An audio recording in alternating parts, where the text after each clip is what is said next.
বাগদাতেও জয়লাভ করেছে তৃণমূল কংগ্রেস। বাগদাতে জয়লাভ করেছে মধুপর্ণা ঠাকুর।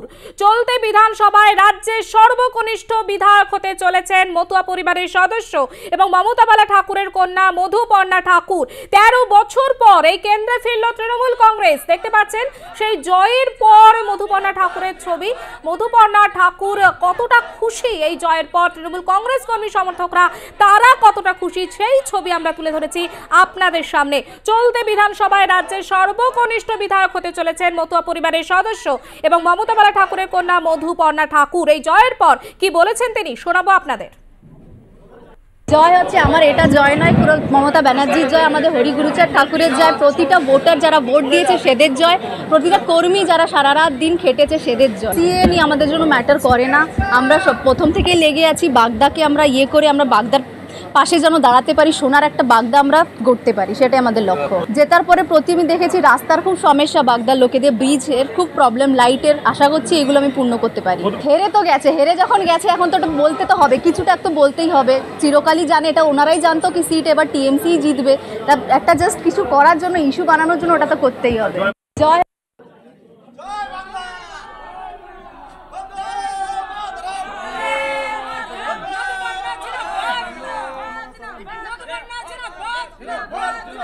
বাগদাতে জয়লাভ করল তৃণমূল কংগ্রেস প্রার্থী মধুপর্ণা ঠাকুর। 13 বছর পর এই কেন্দ্রে ফিরল তৃণমূল। সরাসরি আমাদের সঙ্গে রয়েছে আমাদের প্রতিনিধি সত্যজিৎ চক্রবর্তী। সত্যজিৎ, মধুপর্ণা ঠাকুর যিনি কিনা বিধানসভার সর্বকনিষ্ঠ বিধায়ক হতে চলেছেন এবং 13 বছর পর তৃণমূল কংগ্রেস জয়লাভ করলো, কি বলবে, কতটা উচ্ছ্বাস? দেখো, বাগদা জুড়ে কিন্তু তৃণমূলের উচ্ছ্বাস এই কারণে বেশি যে 13 বছর পর ফিরেছে এই বাগদায় তৃণমূল। সেই 2011 সালে বাংলায় যখন তৃণমূল ক্ষমতায় দখল করেছিল সিপিএম কে সরিয়ে, সেই সময় বাগদায় জিতেছিল এবং উপেন বিশ্বাস তৎকালীন বিধায়ক, তিনি জিতেছিলেন। তারপর 2016, 2021 দুটো বিধানসভাতেই কিন্তু এখানে প্রথমে 16তে কংগ্রেসের কাছে দুলাল বর এবং পরবর্তীতে বিশ্বজিৎ দাস, যিনি বর্তমানে তৃণমূলের বনগাঁ জেলা সভাপতি, তো তার কাছেই কিন্তু তৃণমূল হারে। এবং আমরা যদি দেখি তাহলে 16 এবং 21 এই দুটো বিধানসভায় হারার পর এবার এই উপনির্বাচনে জিততে হলো। তুমি জানো, বাংলায় উপনির্বাচনে তৃণমূল শাসনে কিন্তু বিরোধীদের জেতার কোনো নজির নেই। বিরোধীরা অনেক অভিযোগ করেছেন, এক্ষেত্রেও এখানেও দেখা গেছে সেই একই অভিযোগ। ভোটের দিন থেকে শুরু হয়েছে এই অভিযোগের পালা এবং মারধর হয়েছে, হামলা হয়েছে। তো তারপর দেখা গেল যে গণনায় সকাল থেকে শান্তনু ঠাকুর, বনগাঁর সাংসদ, তিনি কিন্তু গণনা কেন্দ্রে ভোর রাত থেকে হাজির হলেন যাতে করে বহিরাগতরা না ঢোকে।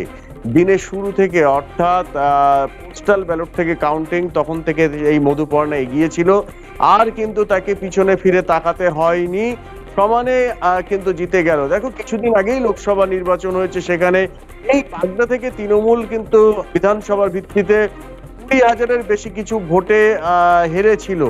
সেখানে দাঁড়িয়ে কয়েক দিনের ব্যবধানে তৃণমূল জিতলো 33,000-এর বেশি কিছু ভোটে। তো স্বাভাবিকভাবে মানুষ এখানে কেন তৃণমূলকে দিল আর কেন বিজেপিকে দিল, ভোটের দিনে আমরা তুলে ধরেছিলাম বিষয়টি, কারণ বিজেপির গোষ্ঠীকন্দল, বিজেপির সংগঠনহীনতা এখানে কিন্তু ছিল না। এবং এখানে কিন্তু তৃণমূলের যে সংগঠন তারা কিন্তু তলায় তলায় করতে পেরেছে, এটা গত 13 বছর ধরে পিছিয়ে ছিল সেই জায়গায়, এবং মূলত সেটা গোষ্ঠী কোন্দল।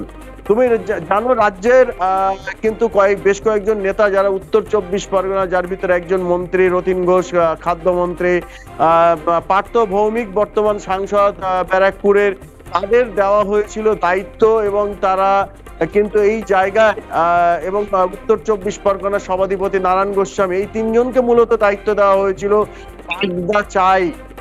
তৃণমূল সুপ্রিমো এই যে তারা করেছিলেন 3 সৈনিকের কাছে, 3 সৈনিক কিন্তু ঠিক সেইভাবে এখানে কর্মীদের মাঠে নামাতে পেরেছেন, সফল হয়েছেন, এবং তৃণমূলের যে অন্তর্কলহ ছিল সেটাকে মিটিয়ে দেওয়ার কারণেই তৃণমূলের এই জয়। অর্থাৎ এ থেকে পরিষ্কার যে তৃণমূলের কন্ট্রোল কতটা ক্ষতিকারক। যদি কিনা তারা সহযোগিতা না করে তাহলে ভোটে হারতে হয়, আর যদি সহযোগিতা করে তাহলে কিন্তু বিরোধীরা দল পায় না। বাগদা তার অন্যতম একটা উদাহরণ।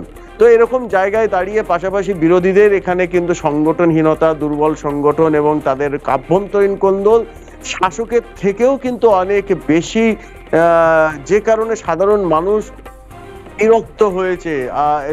আর কি পাশাপাশি দেখো, বাগদা দেশের শেষ একটা সীমান্ত, তারপরে বাংলাদেশ এবং শেষ প্রান্তের বিধানসভা, সেখানে দাঁড়িয়ে যে পরিমাণ উন্নয়ন, বনগাঁ থেকে যারা বাগদায় নিত্য যাতায়াত করেন তাদের কিন্তু 25 কিলোমিটার অটো রিক্সা করে যেতে হয়, বাস করে যেতে হয়, একটা যোগাযোগ ব্যবস্থার খামতি আছে। বাগদায় কিন্তু বিভিন্ন জায়গায় রাস্তাঘাট খারাপ, যে সমস্ত খাল আছে সেখানে কিন্তু শাকও নেই, স্বাস্থ্যকেন্দ্র উপস্বাস্থ্য কেন্দ্রগুলোতে ডাক্তার নেই, বেহাল পরিষেবা।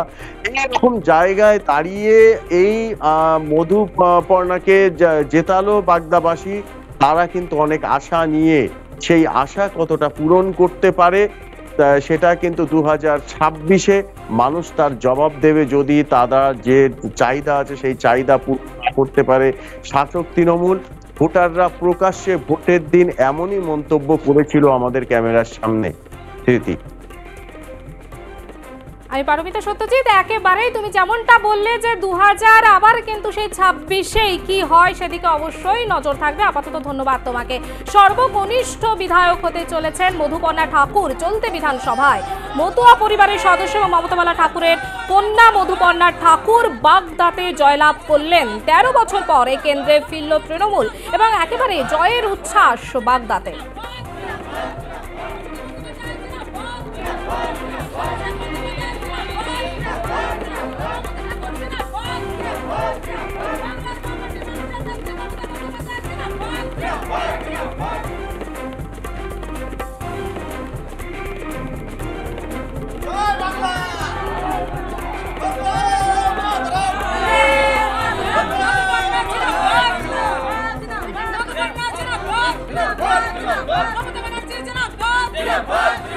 Yeah.